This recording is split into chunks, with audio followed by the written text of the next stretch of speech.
So the next technique in the kata is you're turning, moving, kicking. Oh, and then turning the other way, moving and kicking, right? So, again, you're just here in the kata, you're throwing your kick. Does that require a deep bunkai explanation? I feel like it doesn't. No.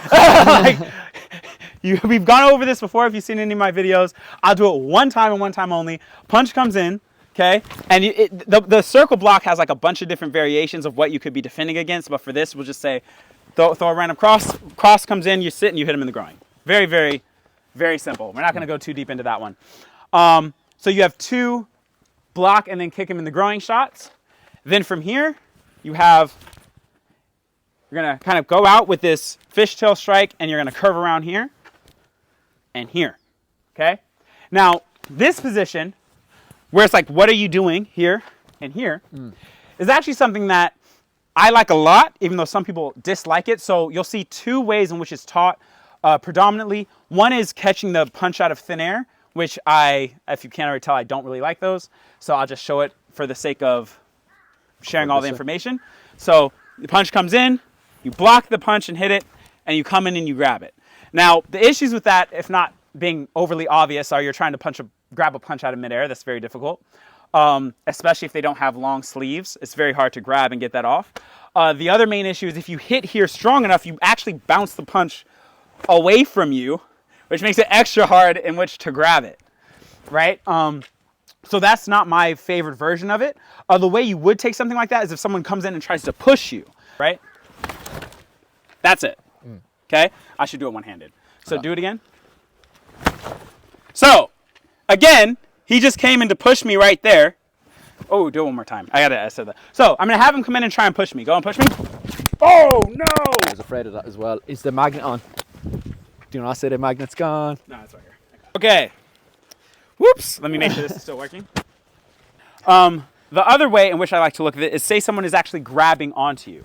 So the issue is my mic. Actually, let's do it on this side because that's my personal better. So move the mic. All right. So say someone is grabbing onto your shirt, exactly your collar here, right? So what you're going to do is you're going to take that fishtail, and I'm going to use it to, you know how you like swim in jiu-jitsu or you'll see swimming in Muay Thai? It's very similar. You're going to open them up first and then go in and swim for yourself, right? Now, again, you're in the position where you have all these Uechi strikes that are available to you now to go in, whatever you want to do. But now you're literally just taking control of that inside the same way you would in a lot of these combat sports as well, right? So that's how I look at it. You have the fishtail. Open them, grab in, and do whatever strikes you're going to do, okay? And you can do that on both sides. The kata is showing you applying that to both sides. I switched my mic again. Oh my gosh. All right, he grabs on this side this time, okay? You open and you grab him back and you go in. Now you're on the inside of his grabbing hand or his clinch hand. Okay, even if he has me on both sides. Oh gosh, I have no place for the mic. Oh, it's getting entertaining. Okay, we're gonna go slow and gentle. I don't want to knock my mic off. This thing was expensive and it was a gift, right? Even going in and getting here into this position and dropping into that Uechi stance is a solid clinch position. This is a dominant position if you are someone who understands how the clinch works. Okay. It also works even from a more if you're in like a longer kind of Muay Thai perspective, it's also something you can do. I know you're not really a Muay Thai guy, but if we're here in like a 50-50 position, I'm going in to gain control on double insides, you still will use something similar to that fishtail and grab technique. Okay? And so that's how, that's my favorite way in which to actually use that technique in real life. So the next technique in the kata is where you bring your arms together and out again. Okay? Now, I've seen 2 ways in which it's done. One is a wrist release, I guess we'll call it. Okay? So guy grabs your wrist, right? And you're literally smashing into that nerve cluster right here in the wrist. Okay? You're bringing it across. You're trying to break it off. And then you're coming in, maybe striking your own like that. Okay? So that's one way in which I'm looking at. Again, this will not be something that you'll probably see often in, well, you definitely won't see in any combat sport that has a big glove on.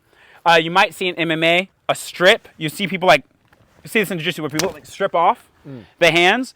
It's a very similar ideal. Someone comes in and grabs, but instead of straight stripping, you're bashing it like that. It's very similar to just the simple strip off that you'll see some jiu-jitsu guys, or some even, I guess, some judo guys do or whatever, right? Where you just strip it off. So we're here, guy grabs the wrist, you're like, get off. And you're back out. My bad, that was kind of hard. Yeah, it's starting to get there. Sorry, I'm sorry. That's grand. So, fight, remember? and so you're stripping and then maybe going in and hitting or something like that. But the next technique... What's up, guys? So in the process of filming my last video out in Okinawa, I noticed I forgot 2 applications I was supposed to put in there. I was very much in the flow and just forgot them. So here we have Crew Mason, who was my first ever real Muay Thai instructor out here in Sacramento. He's someone who I train with heavily now, and has been a firm part of pretty much creating my style. And so I asked him if he'd be willing to help demonstrate the 2 techniques within that kata that I forgot to show in Okinawa. So the first one, he hasn't seen this yet, well, today at least. He's gonna hold right here. And so we're talking about that X block, and the purpose of using it as a strip, we talked about it when they hold the other hand. The other option is coming here and stripping it off and coming back in, okay? So you're grabbing here, you're turning, stripping it off, and kind of coming in with that X block. That is another way in which you can use it. The other one, depending on how the person's doing it, if they're grabbing you here, or maybe even if the punch is coming in, and it's when you do the X block at different angles, sort of to pop the elbow. His elbow's facing down, so we'll work on him right here, but either to pop the elbow in this, you can use it to sort of rip through. If his elbow is facing that way, you can blast in on the elbow and use it to strike in as well. Thank you. And that is, if instead of doing it like that, you do the technique sort of in that position. And it will allow you sort of an arm break that you can do from there. So those are the 2 applications that I meant to go over. I'll show a third. Put me in We're half. going to do a specialized video for this. No. Specialized video! I'll still do it. Okay, Anyways. okay. Alright, so half. Same deal. You can break in at that same angle while turning your body. Oh, mother And God. completely crush the clinch. So there are a bunch of other cool applications with this that I didn't originally think of, that when I started showing him what I was going to do for this video, he came up with a bunch of other ways that this principle can be used in combat. And we're going to do a specialized video for that later, where Crew Mason is going to go over different ways in which you can use that motion in combat. But that'll be a different video. So for right now, we're going to continue with the one from before. All right, let's go back to the other video. And the kata is after you strip, and this is why I look at it from that like wrist control situation. You strip them, and then the next technique in that kata is you're going in and you're grabbing the belt. Now, these grabbing the belt techniques that show up in Uechi, often kind of, us in the modern, how we see modern combat sports, seem kind of ridiculous to us a lot of the time. You're like, why are you grabbing a waistband? A guy can still punch you, a guy can still whatever, why are you doing that? Well, there's 2 ways you can look at this. So one is the historical context, is that the Okinawan traditional wrestling, when you actually do that wrestling, now I'm not an Okinawan traditional wrestler, so it might be a little bit off, but the way Okinawan traditional wrestling works is they were connected to the belt. I'm not sure if they were necessarily grabbing it like this, but you start in a position where you're holding each other's belts. That's how their wrestling style kind of worked. So when you see these techniques in Uechi-ryu, it's reaching back to that traditional Okinawan wrestling roots and kind of what they had time to pressure test and drill due to their sport. Another aspect is if it is someone carrying some form of weapon, you can see it as looking and trying to hold that, where their weapon might be held, that belt area in general. The main key when you're looking at Okinawan wrestling and fighting styles of the 13th century, we're not afraid of getting punched in the head. We're afraid of the second weapon coming out to stab me. So I have to take control of your waist, and if you try to get a weapon out, you find older katas have blocks that go like that. To the hands, I'm trying to stop you from getting your second weapon out. I've dropped my weapon. You've also dropped your weapon. I want to stop you from getting your weapon out, so I'm taking control of your waist. I'm stopping you from getting your weapon out. I want to get into a situation where I can knock you to the floor and then pin you down where I get my weapon out or just beat you to death. Yeah. That's why a lot of the very old katas where you see these kind of movements and stuff that go back to the Ming dynasty have movements like this.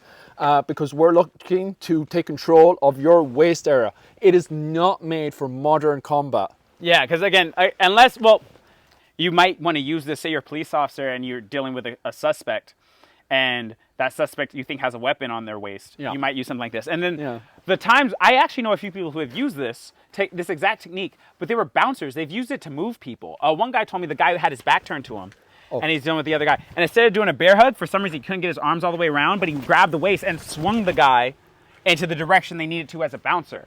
So again, some of these techniques, you got to remember, every technique in karate is not designed for, oh, we're, kickboxing.